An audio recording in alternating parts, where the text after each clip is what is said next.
kita. Apabila kita rindu dikasihi oleh seseorang, maka janganlah pernah menuntut perhatian dan kasih sayang seseorang apabila kita tidak terlebih dahulu melakukannya. Artinya, kalau kita mau diperhatikan, disayang, dicintai oleh orang, yuk lakukan terlebih dahulu. Amin. Itulah yang diajarkan Yesus.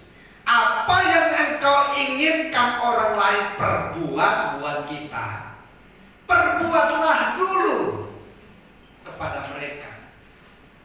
Maka dunia, lingkungan di mana kita berada akan melihat dan mengetahui, wah ini adalah anak Tuhan, bukan anak hantu. Yang pasti adalah ketika kita memiliki kasih, cinta kasih yang tulus, kita akan menerima dampaknya yang dikerjakan oleh Tuhan dari perbuatan kita, sikap kita. Ada damai, ada sukacita, ada ketenangan, dan terlebih kita tidak akan punya musuh. Walaupun di sana sini ada banyak musuh, tapi kita tidak akan pernah merasakan keberadaan mereka. Kenapa, saudara? Karena Allah berjanji sebagai Allah Immanuel akan menjaga kita, memelihara hidup kita sampai kepada kesudahan Allah. Amin. Oleh karena itu, saudaraku yang diberkati oleh Tuhan, mari kita lihat apa yang diajarkan oleh Rasul Paulus yang menyangkut dengan tema kita, cinta kasih mewujudkan persaudaraan. Kalau kita rindu terbangun sebuah persaudaraan, apa yang harus kita lakukan? Efesus 5 ayat 1 sampai dengan ayat yang kedua, firman Tuhan berkata, sebab itu jadilah penurut-penurut Allah seperti anak-anak yang kekasih. Yang pertama yang harus kita lakukan, kalau kita rindu terwujudnya sebuah hubungan persaudaraan yang kuat di antara kita dan di antara kita dengan sesama, tidak lain dan tidak bukan, kita harus berhasil untuk mengikuti teladan Kristus. Amin. Jadilah penurut-penurut Allah. Artinya, selama 33 tahun Yesus ada di dunia, Yesus tidak pernah melanggar apa yang Bapaknya inginkan. Walaupun taruhannya adalah harga diri, sampai berakhir di atas Kalvari, Dia tidak pernah menolaknya. Yesus tekun menanggung semua agar supaya dengan apa yang Ia lakukan itu dihasilkan kemenangan, kemerdekaan bagi setiap kita. Dosa kita, kutuk kita, Dia tanggung semua. Nah, buat kita apa yang harus kita lakukan? Jangan dulu menanggung orang lain. Pastikan kita dulu menanggung diri kita dalam hubungan kita dengan Tuhan. Kalau mau kita menciptakan sebuah hubungan persaudaraan yang rukun, saudara dan saya harus mengikuti rule aturan yang diajarkan oleh Yesus. Yang pertama,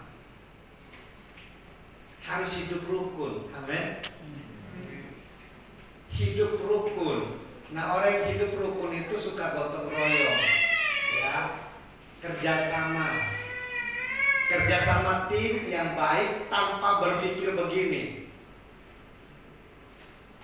aku akan kerjasama dengan lu, tapi diam-diam gue akan makan kamu. Tanpa diketahui oleh teman kita, kita dicurangi, kita mencurangi dan sebagainya.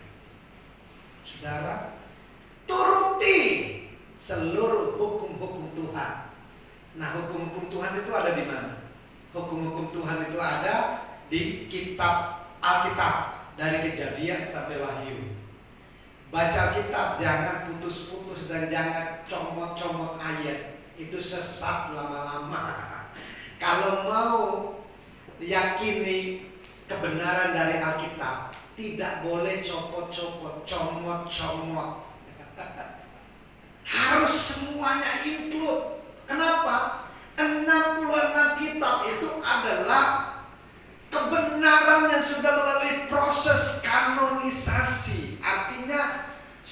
sebuah standar ujian, diuji standar kebenarannya, ada standar sejarahnya, ada standar ilahi di sana, kekudusan, kesucian.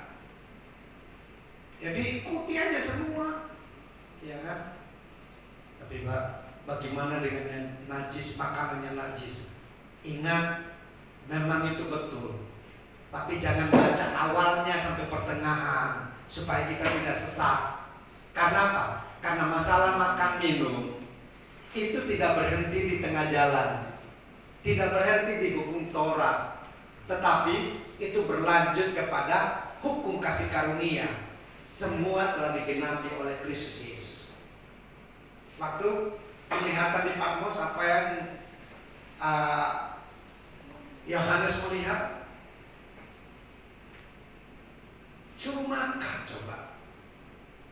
Tapi dia berkata, ini kan najis Tuhan.